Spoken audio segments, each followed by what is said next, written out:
देखिए बच्चों, आज हम लोग असहयोग आंदोलन के बारे में पढ़ने जा रहे हैं। असहयोग आंदोलन 1920 में प्रारंभ किया गया था, जो 1922 में समाप्त हो गया। यह आंदोलन हमारे देश के इतिहास के लिए तो महत्वपूर्ण है ही, इसके साथ ही बच्चों हमारे एग्ज़ाम की दृष्टि से, चाहे आप यूपीएससी दे रहे हों, एसएससी दे रहे हों, बिहार दरोगा दे रहे हो या एडीओ एग्ज़ाम है, इन सभी एग्ज़ाम में जितने भी कॉम्पिटिटिव एग्ज़ाम हैं उसकी दृष्टि से असहयोग आंदोलन काफ़ी महत्वपूर्ण है बच्चों। तो चलिए हम लोग असहयोग आंदोलन के बारे में पढ़ते हैं। असहयोग आंदोलन में बच्चों आप लोगों को पता होगा कि असहयोग आंदोलन प्रारंभ करने के पहले हमारे देश में क्या क्या परिस्थितियां थी। देखिए बच्चों, हमारे देश में सबसे पहले तो आप लोग ये समझिए कि 1914 से 1918 का जो समय था बच्चों, इस समय प्रथम विश्व युद्ध चल रहा था। प्रथम विश्व युद्ध के कारण हमारे देश में भी महंगाई काफ़ी चरम पर पहुंच चुकी थी, लेकिन सरकार के द्वारा किसी प्रकार से राहत नहीं दिया जा रहा था। साथ ही इसी क्रम में बच्चों हमारे यहाँ हमारे देश में अकाल पड़ रहे थे, लेकिन इसमें भी सरकार की नीतियाँ संतोषजनक नहीं थी। फिर 1918 में जैसे ही प्रथम विश्व युद्ध समाप्त हो गया, हमारे देश में एक ऐसा कानून लाया गया जिसे काला कानून की संज्ञा दी गई है, जिसे हम लोग रॉलेट एक्ट कहते हैं। रॉलेट एक्ट एक ऐसा कानून था बच्चों जिसमें किसी भी व्यक्ति को सिर्फ संदेह के आधार पर गिरफ्तार किया जा सकता था। ये खासकर उग्रवादियों के दमन के लिए कानून लाया गया था। रॉलेट एक्ट कानून के विरोध में रॉलेट सत्याग्रह किया गया, जिसमें पंजाब के दो नेता थे, डॉक्टर सतपाल और डॉक्टर सैफुद्दीन किचलू, उन्हें गिरफ्तार कर लिया जाता है। इन्हीं सभी के क्रम में पंजाब में बैसाखी के दिन एक सभा किया जा रहा था, जिसे जालियांवाला बाग कहते हैं। अचानक उस दिन कर्नल डायर आ गए और सभा चल रही थी और उस पर हजारों लोगों को गोलियां चला दी गई, जिसमें हजारों लोग मारे गए। इसे ही बच्चों जालियांवाला बाग हत्याकांड कहते हैं। ये सारी घटनाएं महात्मा गांधी को झकझोर कर रख दी गई। इसके अलावा बच्चों आप लोग सभी जानते हैं कि हमारे देश में अंग्रेज़ों की नीति फूट डालो और राज करो की रही। उन्हीं के क्रम में उसने मुसलमानों के लिए अलग पृथक निर्वाचन की व्यवस्था की थी। पार्लियामेंटो अधिनियम आप लोग सभी को याद होगा। लेकिन अब मुसलमानों को भी यह समझ में आ चुका था कि अंग्रेज उनके लिए कुछ कार्य अच्छा नहीं कर रहे हैं। खास करके 1914 से 18 में जो प्रथम विश्व युद्ध हुआ, उसके बाद उनके धार्मिक गुरु खलीफा के साथ जो अपमान किया गया, तुर्की को जो अलग अलग भागों में बांट दिया गया, इससे मुसलमान भी काफ़ी विमुख हो चुके थे। अंग्रेज़ों की नीतियों से उनमें भी असंतोष व्याप्त हो चुका था। ऐसे समय में गांधी जी समझते हैं कि हमारे देश में एक ऐसे आंदोलन की आवश्यकता है जिससे कि अंग्रेज़ों को भी समझ में आ सके। चूँकि गांधी जी को भी अंग्रेज़ों के प्रति काफ़ी निष्ठा थी, लेकिन जैसे ही रॉलेट एक्ट कानून आता है, जालियांवाला बाग होता है और तुर्की को टुकड़े में बांट दिया जाता है, तो गांधी जी को भी यह लगने लगता है कि अब यह उचित समय है कि अपने देश में कुछ ऐसा आंदोलन किया जाए जिससे कि ब्रिटिश सरकार को भी यह समझ में आए कि उनकी नीतियां सहयोग करने लायक नहीं हैं। इसी क्रम में हमारे देश में 1 अगस्त 1920 को गांधी जी असहयोग आंदोलन प्रारंभ करते हैं। देखिए बच्चों, यहाँ पर एक इंटरेस्टिंग फैक्ट है। आप लोग सभी यहाँ पर देख रहे होंगे कि लिखा हुआ 1 अगस्त 1920 को महात्मा गांधी असहयोग आंदोलन प्रारंभ करते हैं। लेकिन बच्चों आप लोग देखिएगा कि विशेष अधिवेशन 4 सितंबर 1920 को किया गया है, जिसमें प्रस्ताव रखा गया है असहयोग आंदोलन का। तो बच्चों इसमें आप कंफ्यूज मत होइएगा। यहाँ पर तर्क ये है बच्चों कि गांधी जी जालियांवाला बाग का हत्याकांड जो पंजाब में हुआ था और रॉलेट एक्ट और खिलाफत आंदोलन, ये सभी से वो दृढ़ निर्णय ले चुके थे कि अब मुझे असहयोग आंदोलन प्रारंभ करना है। और एक जगह उनका स्टेटमेंट भी है बच्चों।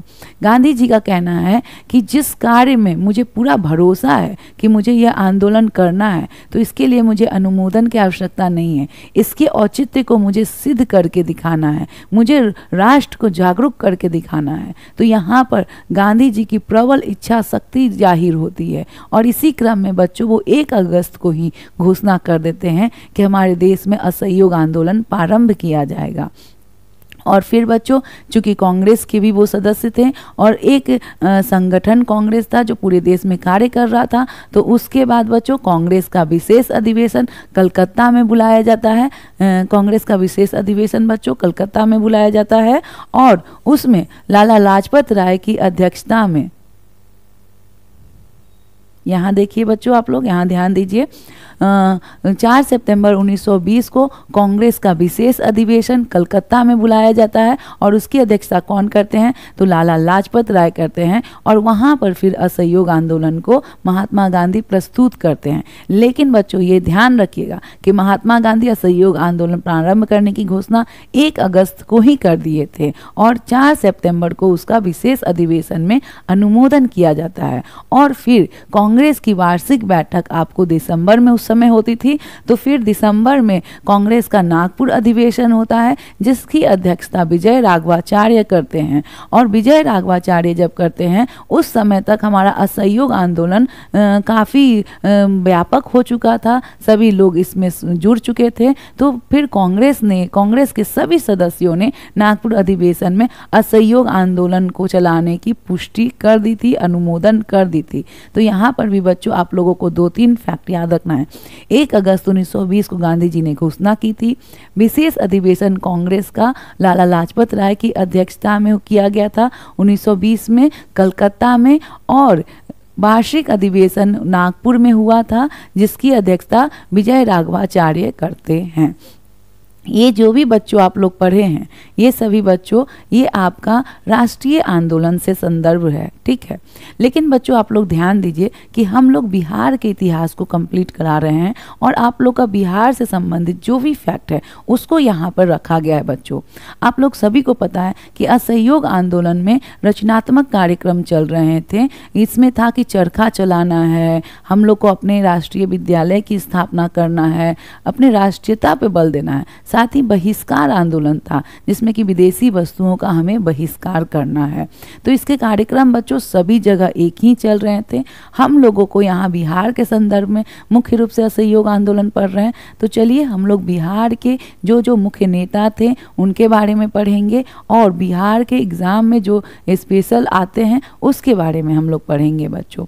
तो चलिए अब हम लोग बिहार से संबंधित कुछ फैक्ट पढ़ते हैं। तो देखिए बच्चों हमारे बिहार में बिहार प्रांतीय सम्मेलन होता है जिसका 12वां अधिवेशन भागलपुर में होता है और उसकी अध्यक्षता राजेंद्र प्रसाद करते हैं।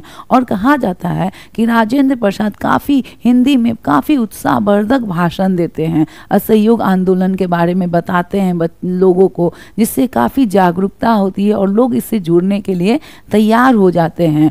और इसका प्रस्ताव हमारे बिहार में भी असहयोग आंदोलन चलाया जाएगा। इसका प्रस्ताव धरणीधर दरभंगा में प्रस्तुत करते हैं और उस प्रस्ताव को अनुमोदन कौन करते हैं, तो देखिए बच्चों मुंगेर के शाह मोहम्मद जुबैर थे, पटना के गुलाम इमाम, मोतिहारी के गोरख प्रसाद, ये सभी आंदोलन की पुष्टि करते हैं। तो ये सब बच्चों याद रखिएगा, मुंगेर के शाह मोहम्मद जुबैर, आपके मोतिहारी के गोरख प्रसाद, पटना के गुलाम इमाम, ठीक है बच्चों। तो इतनी बातें अभी हम लोग समझें कि किस तरीके से हमारे यहाँ असहयोग आंदोलन प्रारंभ किया गया और उसके बाद हमारे बिहार में क्या क्या स्टेप लिया जा रहा था। तो अब हम लोग बच्चों ये जान चुके हैं कि असहयोग आंदोलन ऐसे ऐसे कार्य किया जाएगा, बिहार में भी इसकी पुष्टि की जा चुकी है।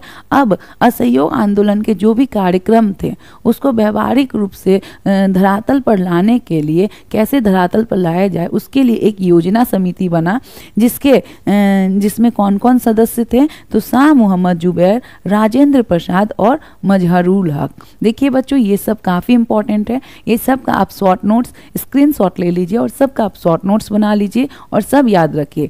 जैसे कि आपको मुंगेर के शाह मोहम्मद जुबैर हो गए, आपके गोरख प्रसाद मोतिहारी के, दरभंगा के धरणीधर, ये सब से बच्चों क्वेश्चन आपका आया हुआ है। तो ये सब को आपको बार बार याद करना है। इसके बाद बच्चों हम लोग देखते हैं कि हम लोग सभी चीज़ का बहिष्कार कर रहे थे। तो जो भी परिषद में भी चुनाव हो रहे थे उसका भी बहिष्कार किया गया और मजहरुल हक, राजेंद्र प्रसाद, ब्रजकिशोर प्रसाद, गोरख प्रसाद, धरणीधर तथा मोहम्मद सभी ये सब जो थे, ये सब परिषद में उम्मीदवार के रूप में थे, लेकिन ये सब अपनी उम्मीदवारी को वापस ले लेते हैं। असहयोग आंदोलन के क्रम में ये बहिष्कार का एक रूप था कि हम लोग अब परिषद में शामिल नहीं होंगे। चलिए बच्चों, अब हम लोग आगे कुछ और भी फैक्ट को देखते हैं। चलिए बच्चों, तो इसके बाद हम लोग और फैक्ट को समझते हैं बिहार के संदर्भ में। तो फिर बच्चों, बिहार में बहुत सारे ऐसे नेता थे जो अपनी वकालत को भी छोड़ दिए। ये सब बच्चों एक बहिष्कार की योजना थी जिसके तहत ये कार्य किए जा रहे थे। इसके द्वारा मतलब हम लोग ये प्रदर्शित कर रहे थे कि हम आपकी संस्थाओं का बहिष्कार कर रहे हैं, आपकी योजनाओं का बहिष्कार कर रहे हैं और हम अपने स्वदेशी पे कार्य कर रहे हैं। तो हमारे यहाँ राजेंद्र प्रसाद, और देखिए बच्चों ये प्रश्न आया हुआ भी है, 60 से 62 में आपको ये प्रश्न आया हुआ है। तो राजेंद्र प्रसाद, अनुग्रह नारायण सिंह, ब्रजनंदन सिंह, मथुरा प्रसाद, मुकुटधारी प्रसाद, रामदयाल सिंह, दीप नारायण सिंह, कृष्ण सिंह ने वकालत छोड़ दी थी।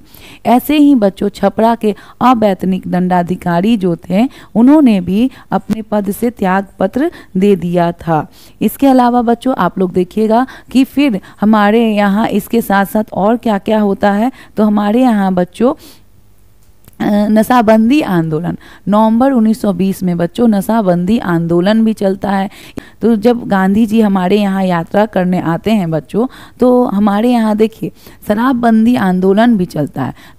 जब दिसंबर 1920 में गांधी जी भागलपुर की यात्रा करते हैं और उस क्रम में बच्चों हमारे यहाँ नशाबंदी शराबबंदी आंदोलन भी चलता है। और इसी क्रम में बच्चों एक गाना जो काफ़ी फेमस हो रहा था वो था आपका फिरंगिया संगीत, जो कौन लिखे थे? मनोरंजन प्रसाद सिन्हा।